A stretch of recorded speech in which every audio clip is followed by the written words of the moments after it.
Hello, I'm Tim Smith with the Adams County Historical Society, and welcome to another episode of Monuments Monday. And once again, we're talking about monuments, markers, and tablets that are in the Borough of Gettysburg. And here we go with number 15, Elijah Taft's Battery Marker. As we discussed in the opening video of this series, Evergreen Cemetery is partly in the Borough of Gettysburg and partly in Cumberland Township. And unlike the National Cemetery, it's not part of the Gettysburg National Military Park.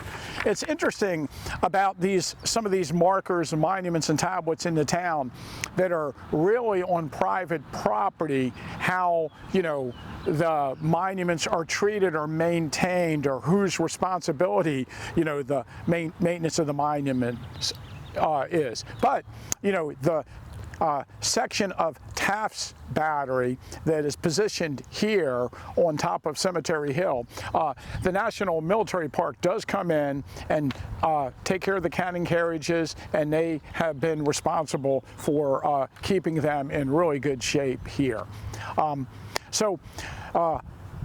Taft's Battery was part of the artillery that was positioned on Cemetery Hill on July 2nd and July 3rd, 1863. And remember, we're not going to count cannons as monuments, markers, and tablets. So again, depending on how you count, I think I said last week that there were 6 artillery pieces in the borough that we could count.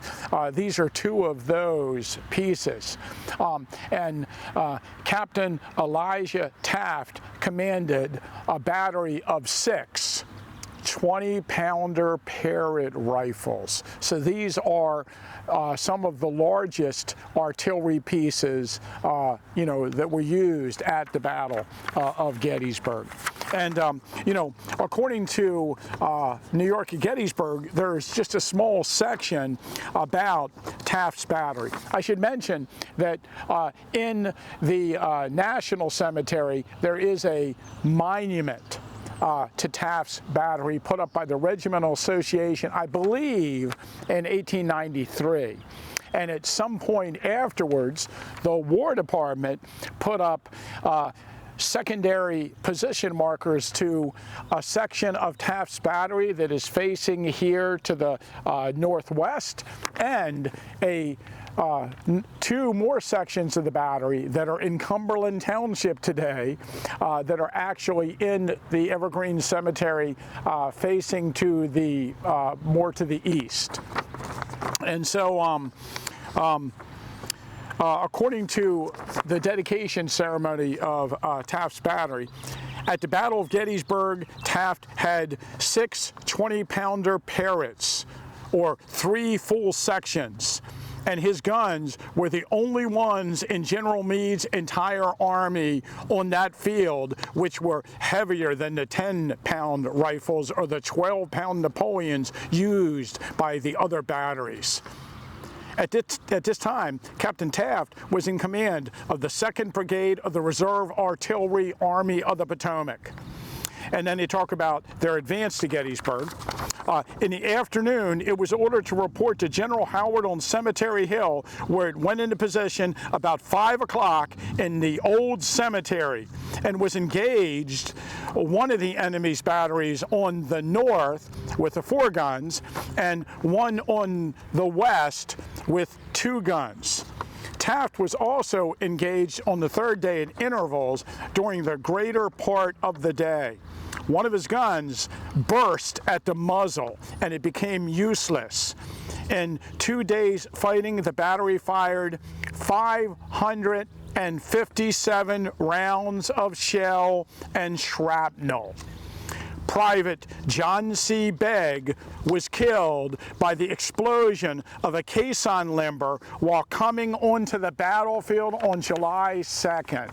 That's fascinating. So on their way to this position, and I'm not sure exactly where, caisson burst and killed one of the members of this battery. And that man today is buried over here in the New York section of the Soldiers' National Monument. Also, it's interesting that they mention that one of the cannons burst while it was being fired here. The two sections that are in Cumberland Township today, the monument and marker, they were actually firing to the area, against the area Benner's Hill on July 2nd.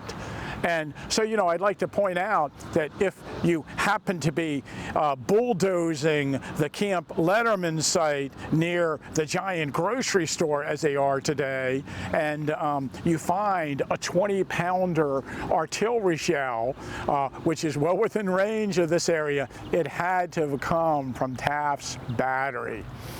And then also I should mention that this section in the cemetery is firing against the Confederate artillery position along Seminary Ridge that would be there in the distance. Now, another interesting thing about this area is that we have early photographs of this site where the batteries were located. And you know, what's interesting is during the battle, we were on sort of the turn of the fishhook.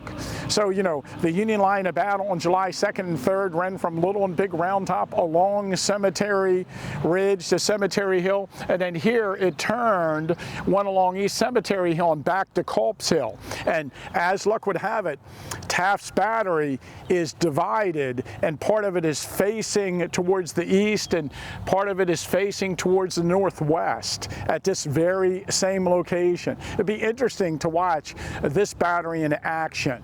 And Taft's battery, like I said, this area, we have photographs from 1863 of the gatehouse, and you can kind of see this area in them. And we have aerial photographs taken from Cemetery Hill. And one of the most extraordinary photographs I think I'll mention at this point was when the water company was established.